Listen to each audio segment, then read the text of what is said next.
जी part 2 start हो गया। तो मैं ये अर्ज कर रहा था कि इंटेंजिबल्स अगर आप परचेज करें तो उनको कैपिटलाइज करना है। इनिशियली किस पे मेजर करते हैं? कॉस्ट पे, जिसमें परचेज प्राइस और डायरेक्टली एट्रीब्यूटेबल कॉस्ट होंगी, ठीक है। और अगर आप इंटेंजिबल्स को इंटरनली जनरेट करते हैं तो उसमें फिर 2 कैटेगरीज हैं, ठीक है, जिनमें से एक कैटेगरी में ये 5 हैं और इसके अलावा जितने दुनिया में एग्जिस्ट करते हैं इंटेंजिबल्स वो अदर्स में आ जाएंगे। यानी इन 5 के अलावा जो भी है, एक तो हो गया ना परचेज, वो तो कैटेगरी अलग होगी। इंटरनली जो कुछ भी आप, जो भी इंटेंजिबल आप इंटरनली जनरेट कर सकते हैं, उनमें से 5 ये हैं और उसके अलावा बाकी सारे अदर्स में फॉल करते हैं, ठीक है। अब ये जो 5 हैं, इनके बारे में स्टैंडर्ड एक धमाका करने जा रहा है। धमाका करते स्टैंडर्ड? ओहो, स्टैंडर्ड कहता है इन 5 को आपने फाइनेंशियल स्टेटमेंट्स में रिकॉर्ड नहीं करना। हद हो गई। चलो लिख तो लें, फिर देखते हैं क्या वजह स्टैंडर्ड ने बयान की, ठीक है। दीज 5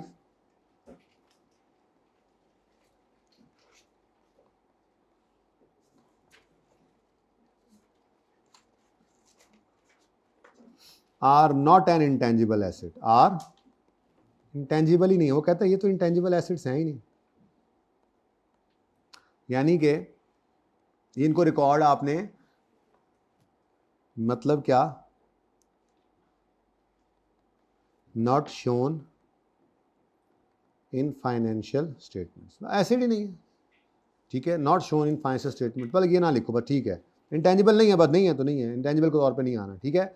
अच्छा, अब इसकी वजह क्या स्टैंडर्ड कहता है? स्टैंडर्ड कहता है जी, मिसाल के तौर पे जब न्यूज़पेपर वालों, एक न्यूज़पेपर लॉन्च हुआ तो उन्होंने उसका नाम रखा जंग। तो उन्होंने इस जंग वाले नाम को तो अलग से कुछ खर्च नहीं किया था इसके ऊपर, बल्कि उन्होंने क्या किया, उन्होंने अपने काम को शुरू किया और दिन रात मेहनत करके आहिस्ता आहिस्ता आहिस्ता आहिस्ता एक नाम उनका बनता चला गया। अब अगर कोई उनसे पूछे कि भाईजान ये जो जंग नाम है, इसके ऊपर आपने कितना खर्चा किया है कि जो आपका नाम बन गया है, तो क्या वो बता सकेंगे? अच्छा, मिसाल के तौर पे जे डॉट है, ठीक है। अब इन्होंने जब काम शुरू किया होगा तो इन्होंने भी ये काम शुरू किया था और कहा होगा कि चलो यार हम अपने कस्टमर्स को क्वालिटी देंगे और मेहनत करेंगे और कस्टमर को सेटिस्फाई करेंगे। और 1 साल गुजरा, 2 गुजरे, 10 साल गुजरे, 15 गुजरे, और यहाँ तक कि इनका अब एक ब्रांड जो है वो बन चुका है, एस्टेब्लिश हो चुका है तो सही, नाम तो है। अगर के डॉट इसके साथ ही खुला हुआ हो तो बंदा जाकर जे डॉट से ही खरीदेगा कुर्ता, के डॉट की बजाय कहेगा यार तजर्बा क्या करना, इनका नाम है, तो नाम तो अब बन गया है। लेकिन अगर जे डॉट वालों से जाकर पूछे कि आपने इस जे डॉट को डेवलप करने पे कितना खर्चा किया, तो वो नहीं बता सकते। कस्टमर लिस्ट, कस्टमर लिस्ट एक बड़ा ही ज़बरदस्त एसेट होता है। मिसाल के तौर पे कॉलेज वालों के पास अपने स्टूडेंट्स की एक लिस्ट बन चुकी हुई है, ठीक है। अब ये एक इतनी टारगेटेड ऑडियंस है कि अगर ये कॉलेज वाले ये कहें कि जी सर आसिफ ऑडिट फाइनल का पढ़ा रहे हैं, तो उनके पास बिल्कुल टारगेट ऑडियंस मौजूद है। उनके पास ये जो लिस्टें बनी हुई हैं उनके बच्चों की, ठीक है, जिनको ये मैसेज करें तो वो बिल्कुल एक टारगेट ऑडियंस है। अब ये कस्टमर लिस्ट जो इनकी 3, 4, 5 साल के अंदर डेवलप हुई होगी, ये इनका एक फ़ायदे की चीज़ तो है, ठीक है। लेकिन कॉलेज वालों से कोई बंदा पूछे कि ये कस्टमर लिस्ट डेवलप करने पे आपका कितना खर्चा हुआ, तो नहीं बता सकेंगे। वो कहेंगे वो कोई एडमिशन में बंदा बैठा हुआ था, कोई जो है वो अकाउंट्स में बैठा हुआ था, कोई जो है वो पता नहीं कहीं बैठा हुआ था, जहाँ बच्चा आता था वहाँ पे नाम लिख लेते थे। करते करते करते करते करते करते हो गई गुम है एक की चोंच और एक की दुम।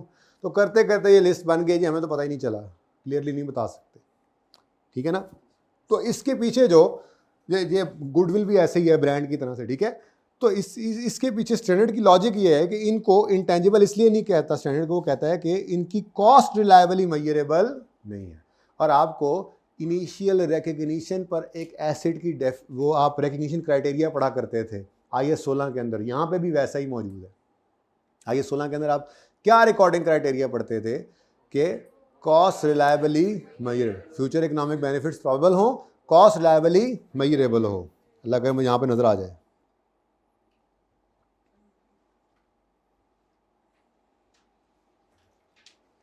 ये रिकग्निशन आपके पास पता नहीं ये है या नहीं है, पेज किताब में आ जाएगा, लेकिन वैसे भी पढ़ा रहा हूँ। देखो, intangible must be recorded if and only if, नहीं है तो छोड़ें, है तो अच्छी बात है, देख लें।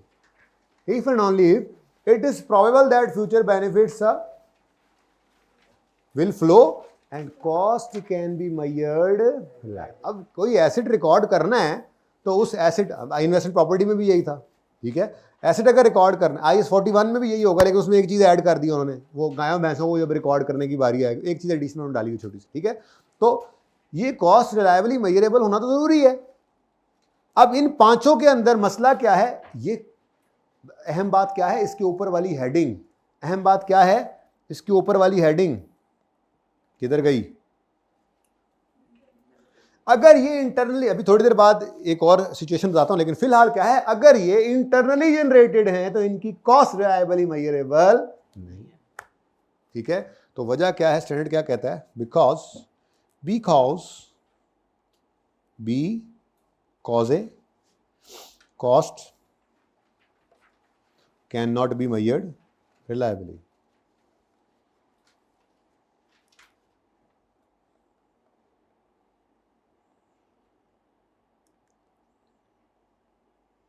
ठीक है जी, रिलायबली, कोई मसला? हाँ जी, समझ में आती है बात? ओके, अगर आती है समझ तो बहुत अच्छी बात है, बल्कि लिख ही लो यार, because cost can not be measured reliably.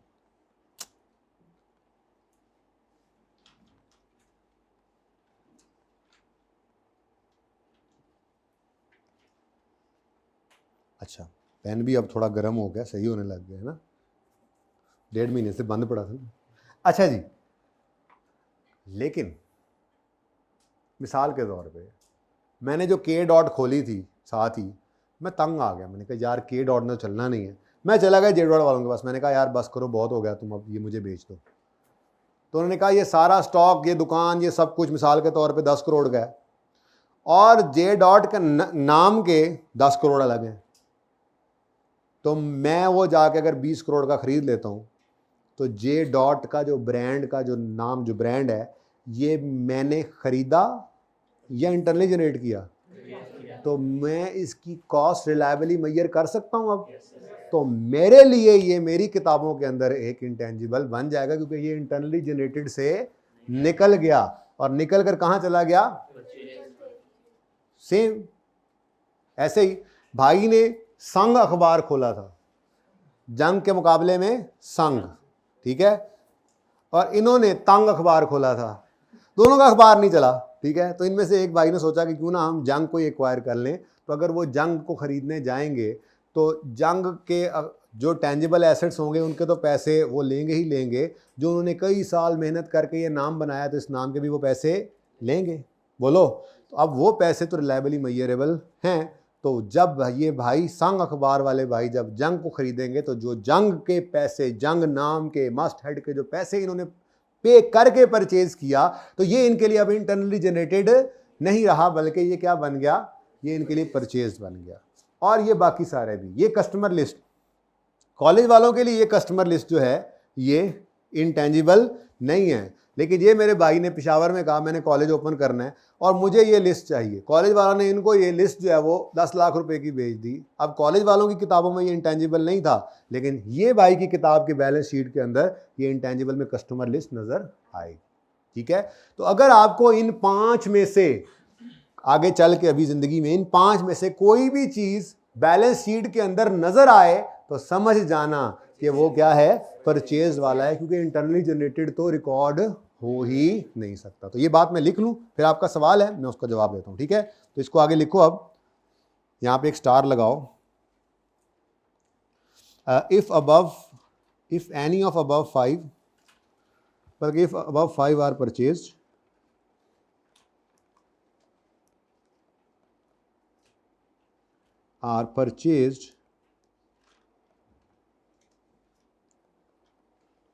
Then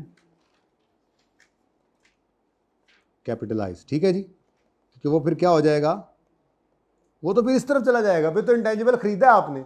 जैसे यहाँ पे कोई ब्रांड, कोई आप कस्टमर लिस्ट, कोई मस्ट हेड, कोई पब्लिशिंग टाइटल खरीदते हैं, तो उसकी जो एंट्री आपने करनी थी, ये भी खरीदने में चला गया ना, ठीक है, और सही है, वहां पे तो कोई भी खरीदे तो ये ट्रीटमेंट थी ना। लेकिन इन 5 के बारे में अगर इंटरनली जनरेटेड है तो ये ट्रीटमेंट IS 38 का।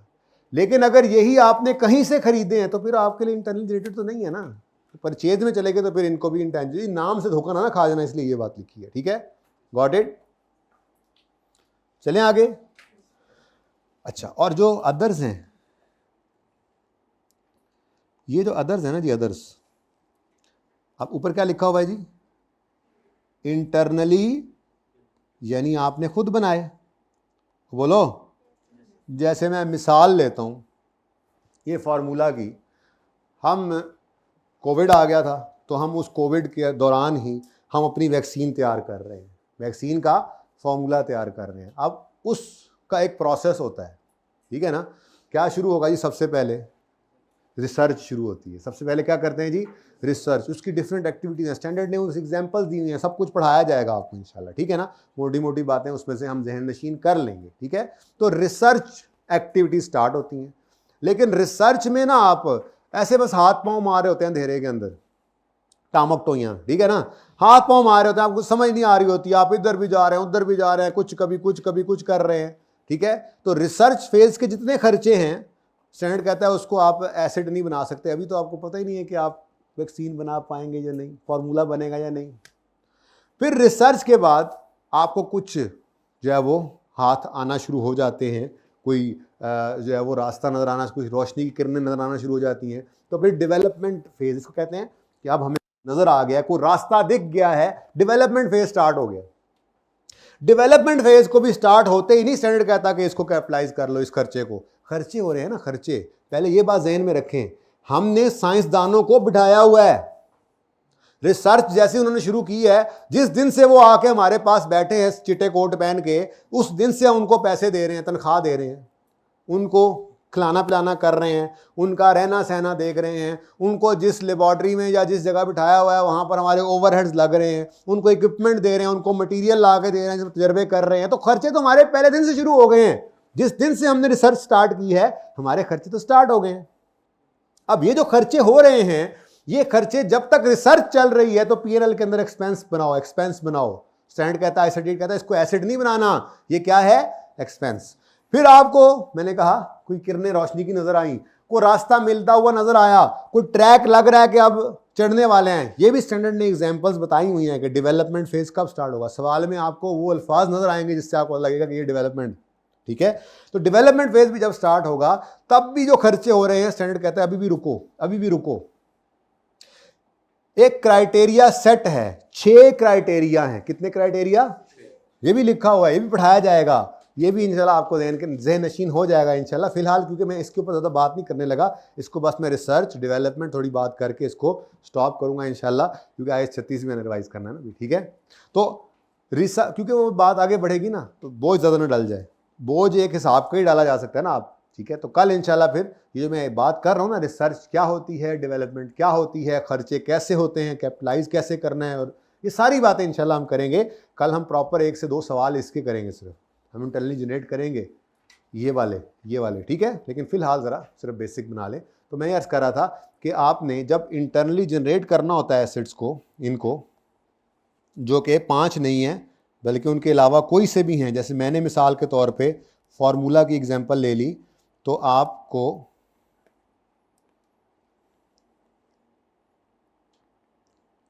इस प्रोसेस, ये जो प्रोसेस है, ये प्रोसेस बेसिकली आपका दो फेजेस में बटा होता है, ठीक है जी। सबसे पहले तो आप कोई भी काम शुरू जब करते हैं तो आप रिसर्च स्टार्ट करते हैं, ठीक है जी। तो रिसर्च फेज जो होता है उसके अंदर जितने भी खर्चे हो रहे हैं, रिसर्च फेज के जितने भी खर्चे हैं, भाई पता ही कोई नहीं है। एसिड कब बनाना है आपने, अभी इंटेंजिबल का रिकॉग्निशन क्राइटेरिया पढ़ा के आ रहे हैं कि फ्यूचर इकोनॉमिक बेनिफिट्स प्रोबेबल हो, कॉस्ट रिलायबली मैयर है। कॉस्ट तो रिलायबली मैयर हो सकती है, ठीक है जी। 5 साइंसदान बिठाए हुए हैं, हर साइंसदान को हम महीने का 1 लाख रुपया दे रहे हैं, पिछले 2 महीने से रिसर्च करी जा रहे हैं। तो 5 को 2-2 लाख रुपया दिए, 10 लाख रुपए, कॉस्ट तो रिलायबली मैयरेबल है, बिल इतना आ गया है, मटीरियल इतना ला के दिया था। पर अगला मसला है ना, अभी तक कोई सिरा हाथ आया ही नहीं कि फ्यूचर इकोनॉमिक बेनिफिट क्या होगा, हमारी ये वैक्सीन बन जाए, फार्मूला तैयार हो जाए और फिर हम उस फार्मूला के तहत वैक्सीनें बना के बेचें। तो हम कमर्शियल प्रोडक्शन जब कर रहे होंगे तो हम वो बेचेंगे तो हमें फायदा आएगा।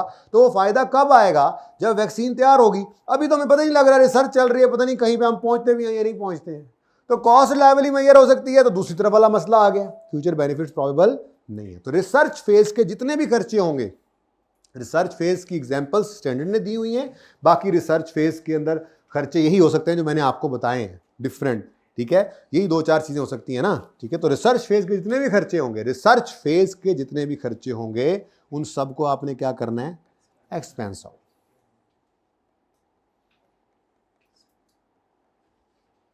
अच्छा, उसके बाद दूसरा फेज जो होता है वो होता है डेवलपमेंट फेज।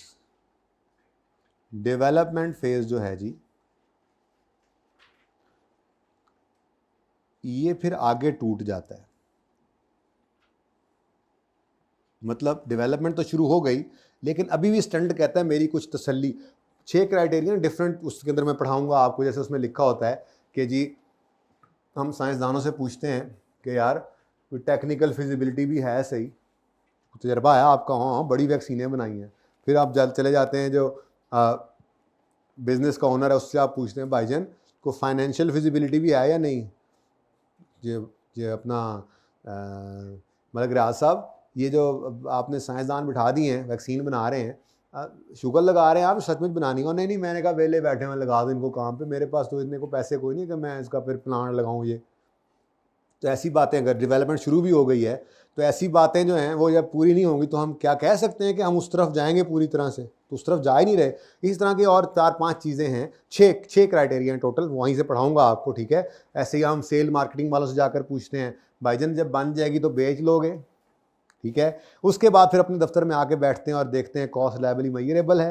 ये 6 क्राइटेरिया जब पूरे हो जाएंगे तो फिर हम कहेंगे जी अब से ऑनवर्ड जो डेवलपमेंट है वो कैपिटलाइज होने के काबिल है। तो इसलिए डेवलपमेंट को भी 2 फेजेस के अंदर सवाल में बांट करेगा वो, ठीक है। एक वो फेज होगा जिसमें 6 क्राइटेरिया मीट नहीं हुए होंगे, तो उस अरसे का डेवलपमेंट फेज भी चल रहा है ना, तो जो खर्चा होगा वो एक्सपेंस आउट ही होगा। और जब 6 क्राइटेरिया मीट कर जाएंगे तो उससे ऑनवर्ड वाला खर्चा क्या होगा, कैपिटलाइज, ठीक है। ये मैं लिख देता हूं, इससे आगे बात नहीं करेंगे इंशाल्लाह, ठीक है। तो डेवलपमेंट फेज जो है उसमें हमारा 6 क्राइटेरिया एक चीज़ है, वो इंशाल्लाह हम कल पढ़ेंगे। तो जब 6 क्राइटेरिया मीट हो जाएंगे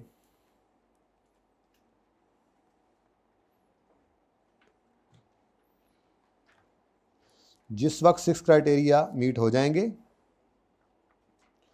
अच्छा यूँ लिखते हैं बल्कि 6 क्राइटेरिया अगर मीट हो गए, अगर इसका जवाब है नो, तो फिर क्या करो, फिर आप इसको पता क्या कहते होते हैं, इसको हम उर्फ़ आम में कहते होते हैं बुरी डेवलपमेंट। क्या कहते हैं जी? यानी कि इस काबिल ही नहीं है ये डेवलपमेंट कि हम इसको कैपिटलाइज करें, अभी ये इस काबिल नहीं है, ठीक है जी।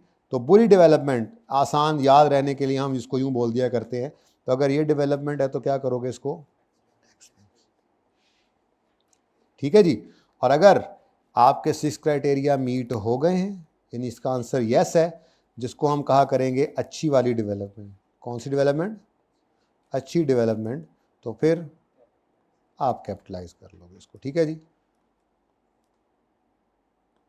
डन जी, ये समझ आ रहा है? ये अच्छी लिखा हुआ है, अच्छी नहीं लिखा हुआ। तो यस, वहाँ पे इंशाल्लाह पढ़ेंगे। आपके दिमाग में एक सवाल आ रहा होगा, मैं बताता हूँ उसका जवाब, पहले मैं ये लिख लूँ, मुझे रटा ना भूल जाए। किसने पूछा सवाल? हाँ, भाई के जहन में एक सवाल आ रहा हो, शायद ये ना भी हो तो चलो मैं डाल देता हूँ ये सवाल सबके जहन में, कि जब मिसाल के तौर पे एक बार क्राइटेरिया मीट हो गया, अब तो पता लग गया है ना, अब तो पता लग गया कि इंटेंजिबल बनेगा, क्या ख्याल है? तो जितना रिसर्च और डेवलपमेंट पे सारा खर्चा हो सारा ना कैपिटलाइज कर लें। सेनेट कहता है एडे सियाने ना बनो, जो एक्सपेंस हो गया सो हो गया, उसको आप अब नहीं कैपिटलाइज कर। ये बाकायदा लिखा हुआ है, पढ़ाऊंगा आपको थियोरेटिकल, ये कॉन्सेप्ट है, इसी प्रोविजन इस स्टैंडर्ड के अंदर है एक मौजूद ये प्रोविजन, ठीक है ना, सही है। तो ये इंशाल्लाह ये हम बकाया, बल्कि अभी मैं थोड़ा सा ध्यान दूँ, मेरा दिल नहीं कर रहा था जाने का, ध्यान दूँ तो वहाँ पे नज़र आ जाएगा, ठीक है। मैं नहीं चाह रहा, अभी मैं ज़रा इधर ही रहना चाह रहा हूँ फिलहाल। बहरहाल ये बात बाद में आएगी भी सही। अच्छा दोबारा सुन लेना, अभी भी एक बार सुन लो। क्या, जब 6 क्राइटेरिया मीट कर जाएं तो उससे ऑनवर्ड्स के तो सारे खर्चे कैपिटलाइज करने हैं।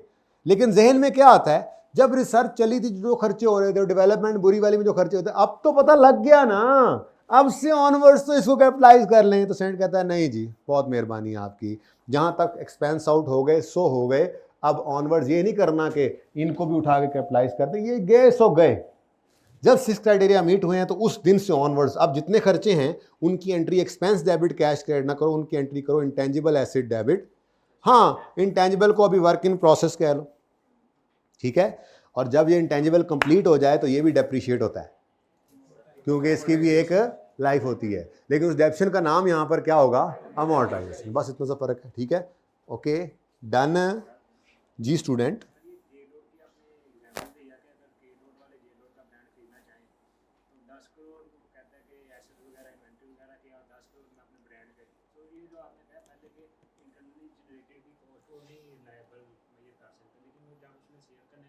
वो तो मेरी मर्जी होगी ना, हाँ मेरी मर्जी है, मैं जो मर्जी करूं। भाई ने कस्टमर लिस्ट कही थी, हो सकता है उसके नज़दीक लाख रुपए की भी ना हो, मैंने कहा 10 लाख दे दो, कहते नहीं देने में, जाओ फिर नहीं देते ना दो, मैंने भी कस्टमर लिस्ट देनी। तो ये तो फिर अब आपकी मर्जी है, ठीक है ना। लेकिन खरीदने वाले के लिए तो फिर रिलायबल हो गया, जो पैसे दे के आ गया वो रिलायबल ही मैयर है, पहले कॉस्ट तो पक्की पता लग गई ना, ठीक है। अच्छा वैसे गुडविल कैलकुलेट करने के कुछ तरीके भी होते थे, पार्टनरशिप अकाउंटिंग के अंदर होते थे, बड़ी बड़ी लोगों ने किताबें लिखी हैं गुडविल की कैलकुलेशन पे, लेकिन आखिर में जाकर उन्होंने भी यही कहा है, बार ये तो हमारे हिसाब से, बाकी जैसे आपको बेहतर लगे। चीज़ ही ऐसी है ना। अब मिसाल के तौर पे मैंने जो है वो गोगा नकीबिया मुर्ग चने वाला बैठा है, नाम है उसका, ठीक है। अब मैंने और आप सब ने मिलके सीए मुर्ग चने खोल लिया उसके साथ। अब अगर हमारा नहीं काम चल रहा, क्योंकि उसका नाम बना हुआ है, उसका एक नाम है गोगे का, ठीक है, और हम कहते हैं चलो यार इसको कहते हैं यार तुम चने बेशक बेची जाओ, लेकिन ये बोर्ड अब हम लगा रहे हैं, सिर्फ नाम ही ले लें हम, बाकी का नाम ही लें, सिर्फ नाम ही ले लें, तो कहेगा ठीक है मुझे दे दो 1 करोड़ रुपया, लगा लो ये बोर्ड पर। आप कहेंगे भाई 1 करोड़ किस बात के, भाईजन मेरा नाम है।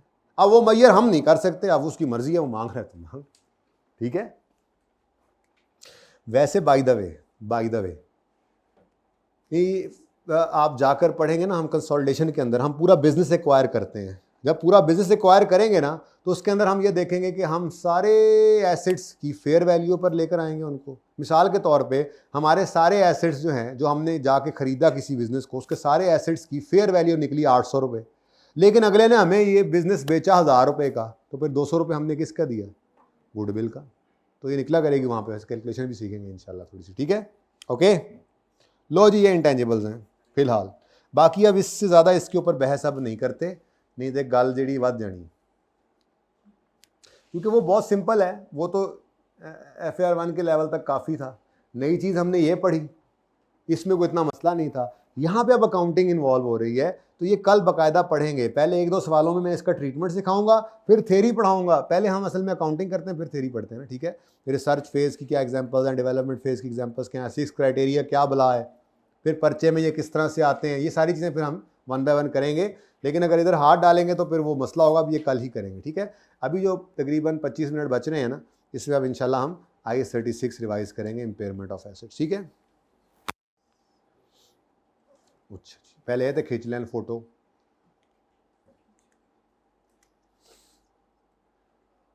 ये इसकी बजाय दूसरा लग जाए ना, वो दूसरा वो ज़्यादा अच्छा नहीं है, प्रोजेक्टर वाला ये ठीक है। ये वैसे ना इसको इसकी तार तो लगा दो तो ये ऐसे से हिलता भी है, लेकिन ये मुझे नहीं है, मज़ा नहीं कर रहा। वो से होता है ना, उधर से बंदा शीट उठाए इधर भी लिख सकता है, तबाही फिरने लगी तबाही। अच्छा जी सही है, ये भी तस्वीर चाहिए आपको यार, इसकी क्या तस्वीर करनी है, ये लो।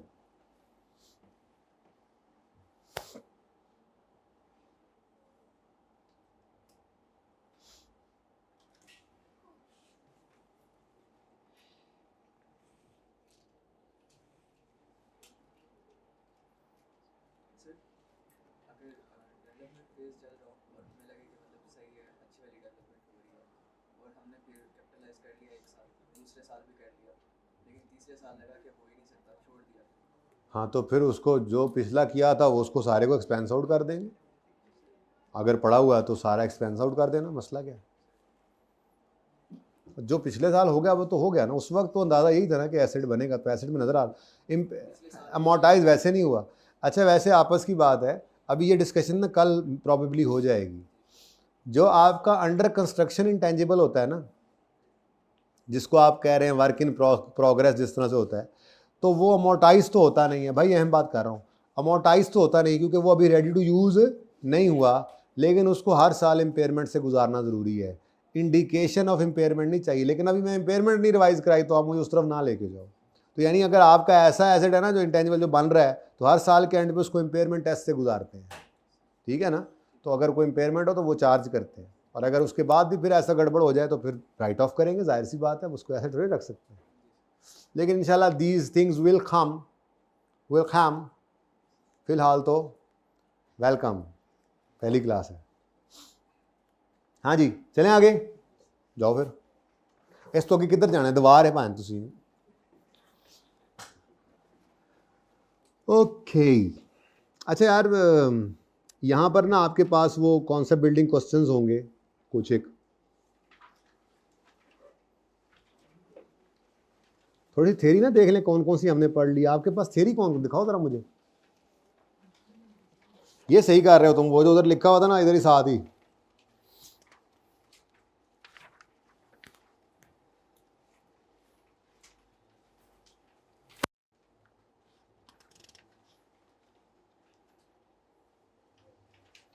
यार हमने तो बातों बातों में बहुत कुछ पढ़ लिया उस्ताद जी।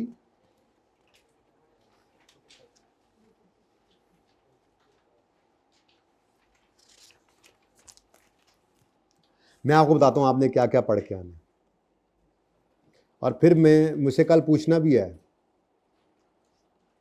एसिड की डेफिनेशन पढ़नी है आपने, इंटेंजिबल की, कैरिंग अमाउंट की, कॉस्ट की, पढ़ लेना, ये पुरानी है, बाकी अभी छोड़ो, ये अभी छोड़ दें, ठीक है ना। बाकी सारी चीज़ें छोड़ दें। ये असल में रेजिडुअल वैल्यू वो ऐसे नहीं है, ये इंटेंजिबल केस में बड़ा स्पेशल केस है, इसलिए इसको ज़रा छोड़ दें। कंट्रोल की डेफिनेशन पढ़नी है आपने, ये जो टिक लगा रहा हूँ बस ये टिक करते हैं छोटा छोटा। ये देखें, स्टाफ ट्रेनिंग या कस्टमर लिस्ट इंटेंजिबल है, अच्छा इन्होंने इस तरह से कह दिया है।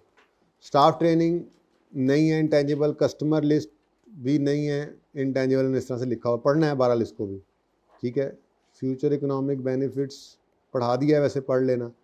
आइडेंटिफिएबल का मतलब क्या है, विद एग्जांपल पढ़ना है। Non monetary, without physical substance, ये सारी बातें मैंने आपके साथ की हैं। ये पैरा पढ़ना ही नहीं है, हाँ सही है। इतना कुछ हमने पढ़ लिया और पता ही नहीं चला।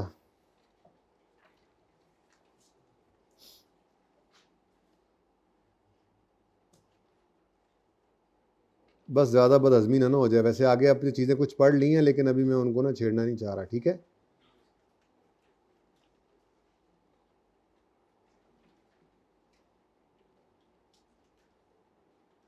पता नहीं आपका थ्योरी है भी या नहीं, ठीक है ना। तो बस इतना काफ़ी है, ये तो थी ना जो चीज़ें टिक की हैं, ठीक है।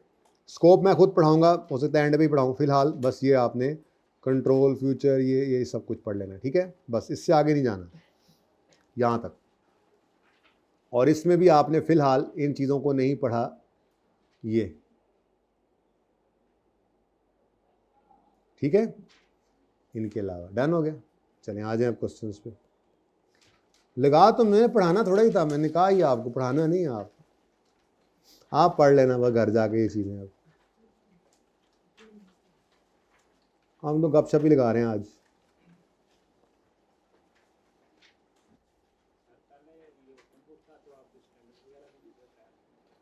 नहीं, स्टैंडर्ड की कोई ज़रूरत नहीं, स्टैंडर्ड अच्छे होते थे, बस पढ़ने आ जाते थे, लेकिन चलो फाइनल में जाके पढ़ लेना इंशाल्लाह। फ़िलहाल तो जो ज़रूरी चीज़ें हैं बस आपको साथ साथ याद करवाई जाती हैं, और पहले भी करवाई जाती थी स्टैंडर्ड के साथ भी, लेकिन चलो फिर एक सहूलत होती थी। अब थोड़ा सा उसके ऊपर ये है कि पॉइंट्स की फॉर्म में। अच्छा फिर जब ओपन बुक नहीं ना रहता तो वो भी थोड़ी सी इसकी जो है ना वो आई कैप भी थोड़ी सी इसकी रियायत रखता है फिर, ठीक है ना।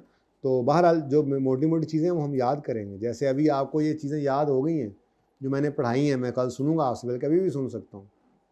परचेज़ के बाद इंटरनल जनरेटेड के अंदर जो 5 हैं उनका नाम आपको याद हो ही गया होना, नहीं तो कल तक हो ही जाएगा, ठीक है। फिर इंटरनल जनरेटेड के अंदर जो अदर्स थे उनमें 2 फेजेज़ हैं, आपको याद हो गए। फिर एक फ़ेज़ के अंदर क्या कर, यही चीज़ें बस ऐसी मोटी मोटी चीज़ें जो है जहन के अंदर रखनी है, ये हो जाती हैं याद साथ साथ। SSC 32 के अंदर यानी वेबसाइट कॉस्ट का जो इंटरप्रटेशन है उसमें बहुत ज़्यादा चीज़ें हैं, वो भी इसी तरह से वो मोटी मोटी चीज़ें अंडरलाइन करके उनको जहन नशीन करेंगे सवाल के अंदर, फिर वो यूज़ कर लेता होता है बंदा। ज़ाहिर है इसी की प्रैक्टिस करेंगे, बड़ा रेगुलरली आता है ये टॉपिक भी। जी स्टूडेंट, मतलब जैसे हमने इसकी डेफिनेशन पढ़ी है इंटेंजिबल एसेट्स की, कि मतलब उसमें नॉन मॉनेटरी आइटम्स आते हैं, तो जब हम उनको जनरेट कर रहे हैं तो उसमें हमारी मॉनेटरी वैल्यू इन्वॉल्व नहीं होगी। बेटा हो रही है ना, लेकिन हम एंट्री क्या कर रहे हैं यार। देखो ये बिल्डिंग जब बन रही थी तो इसकी एंट्री क्या हो रही है, ये बिल्डिंग बन रही है तो इसकी एंट्री क्या हो रही है, CWIP of building debit cash credit. तो ये जो एसेट बन रहा है ये मॉनेटरी एसेट नहीं है, ये नॉन मॉनेटरी एसेट है, कैश यूज़ होकर ये बन रहा है। हाँ इसको अगर बेचेंगे तो फिर कैश आएगा, लेकिन ये मॉनेटरी नहीं है। इस तरह से इंटेंजिबल भी बन रहा है। अच्छा यार ये इम्पेयरमेंट से पहले ज़रा मुझे थोड़ी सी रिवीजन तो करा दें उसकी, डिस्काउंटिंग की तो रिवीजन करा दें ज़रा, क्या ख्याल है।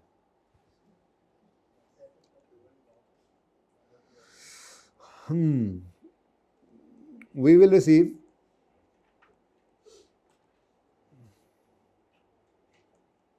₹200 for 4 years और रेट, डिस्काउंट रेट जो है वो कितना करना है बताओ। रेट इज़ 10%, ठीक है जी।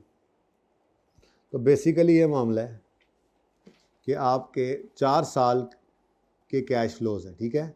अच्छा अब सवाल खामोश हो ना, तो आपने हमेशा इसको साल के एंड पर अज्यूम किया करना है अपने कैश फ्लोज को। इसका मतलब क्या है कि आपको हर साल के एंड पे 200 रिसीव होना है, यही है।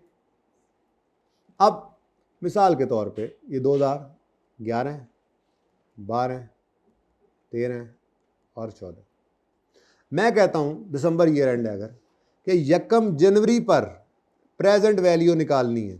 अच्छा ये डिस्काउंटिंग की बड़ी रिवीजन होनी है। डिस्काउंटिंग जो है ना ये बहुत ज़्यादा आपका यूज़ होना है IFRS 15 में और IFRS 16 में। तो अभी करीब करीब तो IFRS 16 लीजेस आपने करना है, तो ये डिस्काउंटिंग इंशाल्लाह आप मंथली इंस्टॉलमेंट्स भी आ रही होंगी, क्वार्टरली भी होंगी, सेमी एनुअल भी, एनुअल भी हो सकती हैं, ठीक है। ईयर एंड डिफरेंट होगा, लीज का ईयर एंड डिफरेंट होगा, ये सब काम करेंगे। डिस्काउंटिंग की बड़ी प्रैक्टिस है। इंस्टॉलमेंट मिस हो जाया करेंगी बीच बीच में, ये सब कुछ करेंगे। बहुत प्रैक्टिस है हमारी डिस्काउंटिंग की IFRS 16 लीजेस में, लेकिन उसकी बात बाद में करेंगे ना, फिलहाल गुजारा तो करें, ठीक है। तो ये उतना ही बस आपका कनॉलेज यूज़ किया जा रहा है जितना आपने FAR 1 में IAS 36 में किया था या QM में थोड़ा बहुत पढ़ के आए हैं, ठीक है। अगर आपने ये 200 ये जो कैश फ्लोज हैं अगर आपने इनको लेकर आना है 1 जनवरी 2011 पर, तो 2 तरीके हैं इसके। या तो आप इसको सिंपल डिस्काउंटिंग कर लें। क्या करें जी, हमें चाहिए क्या, प्रेजेंट वैल्यू।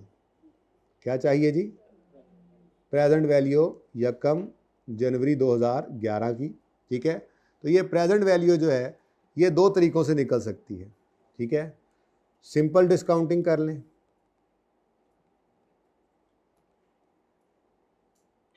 तो सिंपल डिस्काउंटिंग के लिए फॉर्मूला क्या होता है जी, 1 + I⁻⁴, यही है।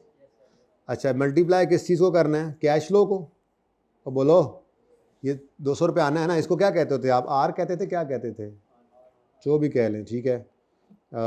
चलें R ही कर लें, R × R क्या है, ये जो आपको कैश फ्लो आना है, रेंटल कह लें इसको, जो भी कह लें, ठीक है।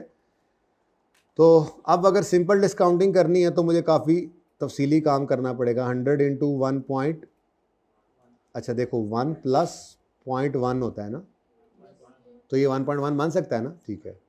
1.1 रेज टू पावर -1। ये क्या किया मैंने, इस 200 को एक साल पीछे बुलाया, ठीक है। उसके बाद ये अगला 200 है, इसको कितने साल पीछे बुलाना है, इसको तो बस यही काम सिंपल डिस्काउंटिंग है। Plus 200 into 1.1 raise to power -2, दूसरा 200 आ गया। फिर plus 200 into 1.1 raise to power -3 plus 200 into 1.1 raise to power -4, answer is 634। अच्छा, अब यही काम आप क्या कर सकते हैं जी, एक और तरीका भी है यही काम आपका डिस्काउंटिंग का, एक और तरीका भी है एनवीटी। आप एनवीटी का फार्मूला भी लगा सकते हैं। एनवीटी का फार्मूला क्या है जी, R इंटू 1 माइनस 1 प्लस, अच्छा जी, 1 plus i raise to power -n over i. ये कब लगेगा, जब सेम कैश फ्लोज हों, सेम इंटरवल से हों, और कैश फ्लोज एक से ज़्यादा भी हों। कैश फ्लोज का एक से ज़्यादा होना भी ज़रूरी है। एक कैश फ्लो के लिए तो फिर सिंपल डिस्काउंटिंग ही है, ठीक है। तो 3 शराइत हों पूरी तो लगता है एनवीटी का फार्मूला। नंबर 1 क्या जी, एक से ज़्यादा हों कैश फ्लोज, एक से ज़्यादा हों, सेम अमाउंट हो और सेम इंटरवल हो। बस ठीक है, लिख लिया आपने, ठीक है। तीन चीज़ें पूरी होनी चाहिए, ठीक है। इंटरवल सेम हो और अमाउंट भी सेम हो और एक से ज़्यादा कैश फ्लोज हो। तो कौन सा फॉर्मूला लगाएंगे, लगा के देख लेते हैं जी 200 into 1 minus 1.1 raise to power. अब यहाँ पर क्या है, n क्या है भाई, ज़रा जागना, n क्या है, n क्या है, मुझे पता थोड़ा बोर हो रहे हैं आप, I36 आ गया ना, कोई बात नहीं, लेकिन इससे बगैर काम नहीं चलना जी। Number of periods, number of years, हाँ ये बेसिकली नंबर ऑफ इंटरवल्स कह लें। ये जो n है ना, यही मतलब नंबर ऑफ कैश, आपने क्या बोला, जो लफ्ज़ क्या बोला आपने, number of repetition of cash flow. अभी तो साल ही है, लेकिन अगर यही क्वार्टरली हो, यही सेमी एनुअल हो, तो जितनी बार 200 नज़र आ रहा है ये वो है, ठीक है ना। तो इसको आप कैश फ्लो का नंबर ऑफ इंटरवल्स कह लें, ठीक है, या आप इसको जो है वो बस ठीक है, ये 200 जितनी बार आ रहा है, जितनी दफ़ा कैश फ्लोज आ रहे हैं, ठीक है, तो -4। इसको ये 4 साल नहीं कहना आपने, क्योंकि सवालों के अंदर आगे जाके आपको ये सेमी एनुअल, क्वार्टरली, मंथली भी मिलेगा, ठीक है। तो जितनी बार 200 नज़र आ रहा है आपको, ये 6 दफ़ा नज़र आता, 8 अगर सेमी एनुअल तो 8 दफ़ा नज़र आता, -8 लिखते। ये क्वार्टरली होता तो हर साल के अंदर कितने आते, 4, तो फिर 4 साल में 16। मंथली होता तो इस तरह से बढ़ता जाता, ठीक है। डिवाइड बाय 0.1, आंसर इज, वो राउंडिंग का डिफरेंस हो तो, ठीक है। अच्छा, एक छोटा सा और भी सवाल कर लो, चलो ज़रा रिवीजन हो ही रही है तो एक और क्वेश्चन है, बिल्कुल सिंपल है। वो क्वेश्चन क्या है जी, कि we will receive 160 at end of 4th year और रेट इज 12%। हाँ जी, डिस्काउंटिंग कर दो। मामला अब क्या हो गया जी, अब मामला क्या हो गया, देखें जी, साल तो 4 के ही बाद मिलने हैं पैसे, हाँ जी, लेकिन सारे का सारा 400 पड़ा कहाँ पे है, एंड पे। अब ये एंड पे तो इसमें कोई ऑप्शन नहीं है, इसके अंदर बस एक ही ऑप्शन है, आप सिंपल डिस्काउंटिंग करेंगे। आप कहेंगे जी मिसाल के तौर पे ये 11, 12, 13, 14 उसी तरह से ये 1 जनवरी है, तो आप अगर प्रेजेंट वैल्यू ऑन 1 जनवरी 11 अगर निकालना चाहें तो कैसे निकालेंगे जी, simple 400 into 1.12 raise to power. अब यहाँ पे ये 4 ईयर्स ही हैं, ठीक है, ये 4 पीरियड्स हैं, ओके डन जी। कितना? अच्छा ये 400 पे मैंने, अच्छा वो पिछला था 204, अच्छा 160 जी 10। चल ये थोड़ी सी ऐसी डिस्काउंटिंग की रिवीजन की हमने। पिक्चर ही ले लें।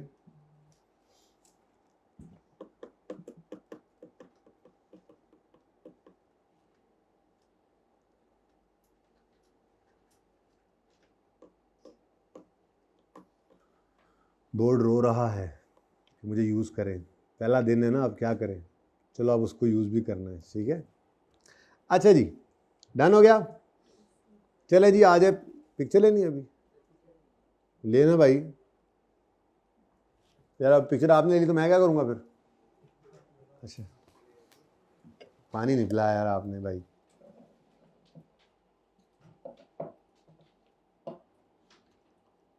जज़ाकल्लाह।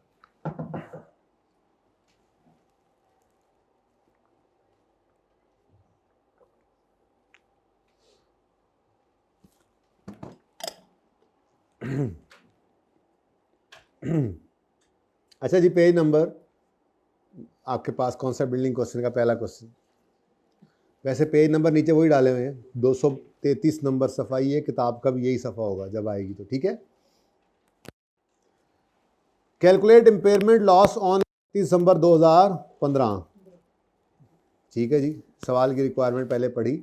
इम्पेयरमेंट लॉस सवाल भी आया दफ़ा इम्पेयरमेंट का, हैं कितना, 6 नंबर का 8 नंबर का? अच्छा तो जेन में अभी नंबर नहीं ना, ये जेन में याद आ रहे, ठीक है चलें खैर, आसान सवाल था।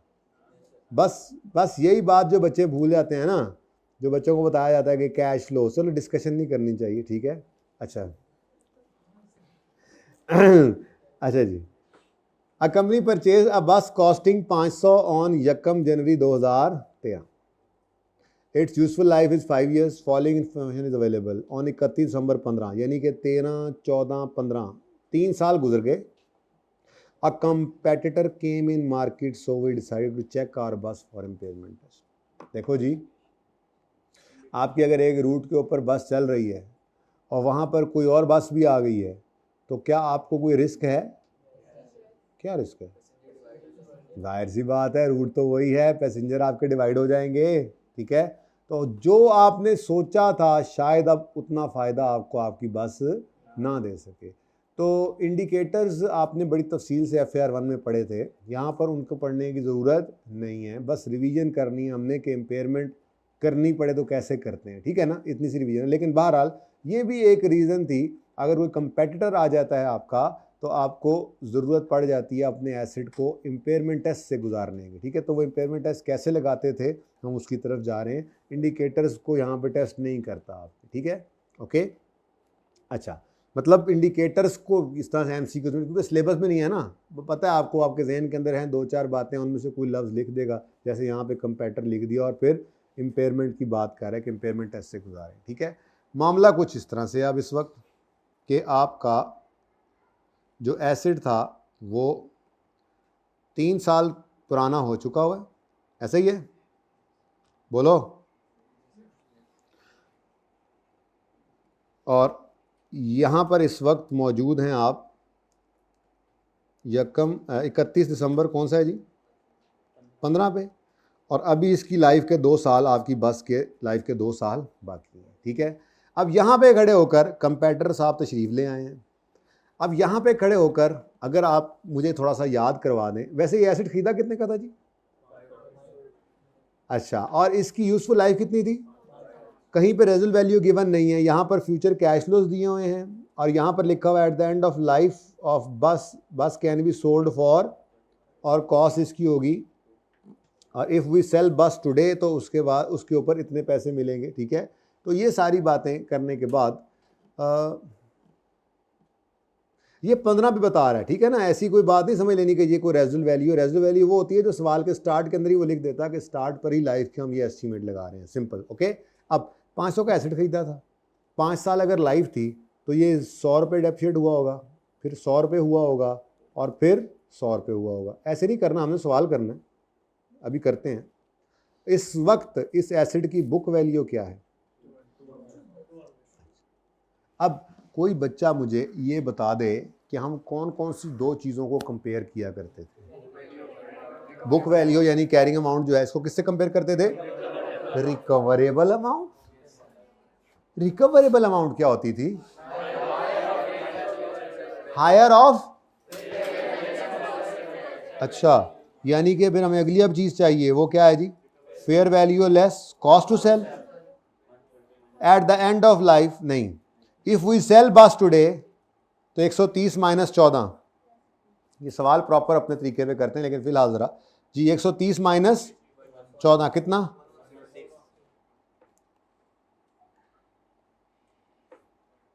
116। और वैल्यू इन यूज किसे कहते थे?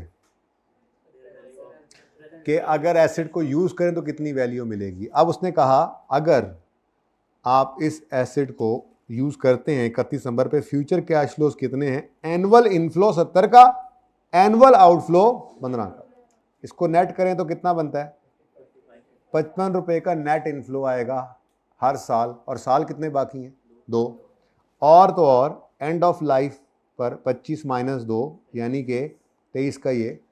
तो ये सारे कैश फ्लोज जो हैं ये आपके ऐसे बिखरे हुए हैं कि हम 15 के एंड पे खड़े हैं, ठीक है जी, 15 के एंड पे खड़े हैं और ये 16 और 17 अगर यूज़ करेंगे तो 55 रुपये नेट करके 70 माइनस कितना? 70 माइनस 15 कितना? ऐसे ही आ गए तो मैं 55 डायरेक्ट लिख लूँ ना, 55 और 55 ये मिलेगा। ये नेट में ये इनफ्लोज आएंगे आपके अगले 2 साल और आखिरी साल में 23 रुपये आपको। तो ये टोटल कितना बनता है? ये सारा ये टोटल 110 और 23 133। तो यहाँ पर मैं कहूँगा वैल्यू इन यूज जो है वो मेरी 133 बन गई। क्यों? ये लाइक विद लाइक का कंपैरिजन नहीं है। बुक वैल्यू किस दिन पे पड़ी है? 31 दिसंबर 15 पे। Fair value less cost sell किस पे पड़ी है? 31 दिसंबर 15 पे। लेकिन ये 133 रुपये का जो कैश फ्लो है ये तो 31 दिसंबर 15 पे नहीं है। तो इनको लेकर आना पड़ेगा आपको खींच कर। अब ये वैल्यू इन यूज निकालनी है तो ये 55, ये 55 और ये 23, ये तीनों कहाँ पे लेकर आने पड़ेंगे? ठीक है, तो वैल्यू इन यूज निकालेंगे। इनमें से जो भी चीज़ हायर होगी वो रिकवरेबल अमाउंट बनेगी और उसको कंपेयर करेंगे हम बुक वैल्यू के साथ। ठीक है, तो ये सवाल हम वहाँ पर करते हैं। मार्कर को दे दो यार मुझे, है सही मार्कर? ओ नो, मार्कर ही बोर्ड पे जाने का जब सोचा तो वो मार्कर ना काट लेना पाएन रजिस्टर वाला। चलो जी यही करते हैं सवाल फिर, ठीक है जी। चलें जी, बुक वैल्यू निकालनी, ऐसे नहीं निकालनी बल्कि हम प्रॉपर सवाल करेंगे इस तरह से। देखें जी आप जल्दी से, आपको उसने कहा है इम्पेयरमेंट लॉस है या नहीं है निकालो, ठीक है। तो उसके लिए आप इम्पेयरमेंट टेस्टिंग करते हैं, ठीक है। तो इम्पेयरमेंट टेस्ट से एसिड को गुजारेंगे।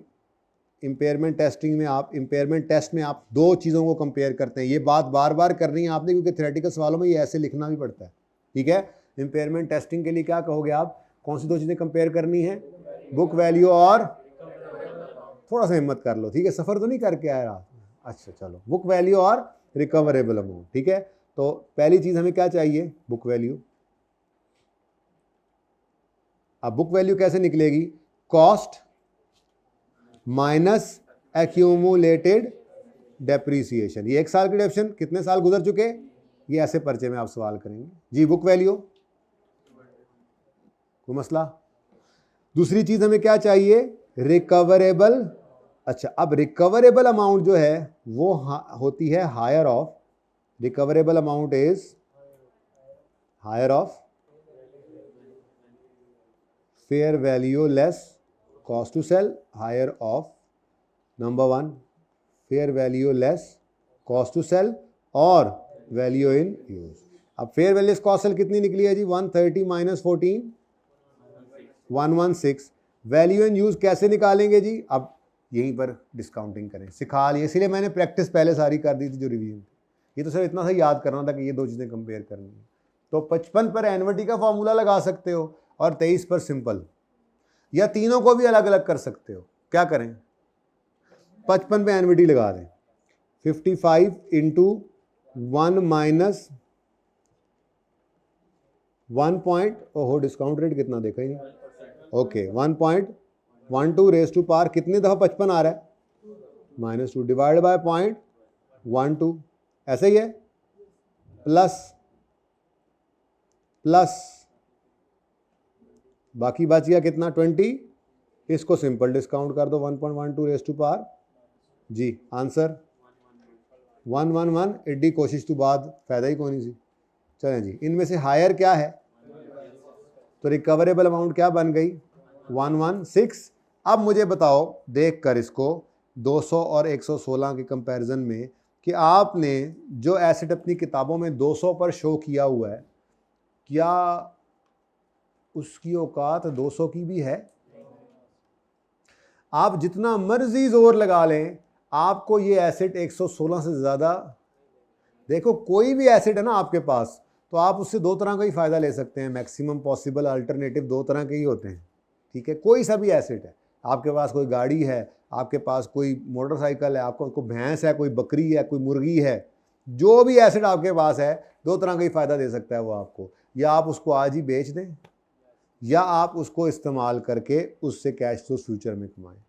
तो ये मैक्सिमम दो ही फ़ायदे हो सकते थे, हमने दोनों पॉसिबिलिटीज़ को चेक किया, तो मैक्सिमम जो रिकवरी मिल रही है वो हमें इससे 116 की मिल रही है। तो इसका मतलब हमारा एसेट जो किताबों में एक 200 पर नज़र आ रहा है, दरअसल वो मैक्सिमम 116 रुपये की अब रिकवरी या फ़ायदा हमें अब दे सकता है। तो ये एसेट ओवर वैल्यूड पड़ा है, किताबों में इसको ओवर वैल्यू हमने शो किया हुआ है, तो इसको इसकी औकात पे लाना पड़ेगा, इम्पेयरमेंट लॉस रिकॉर्ड करना पड़ेगा। तो इम्पेयरमेंट लॉस जो है वो आपका यहाँ पर बैलेंसिंग फिगर आ गया, कितना बैलेंसिंग निकला 84। इसका और तरीका भी है, फॉर्मेट कुछ भी हो सकता है, लेकिन ये तरीका कैलकुलेशन यही है, ठीक है।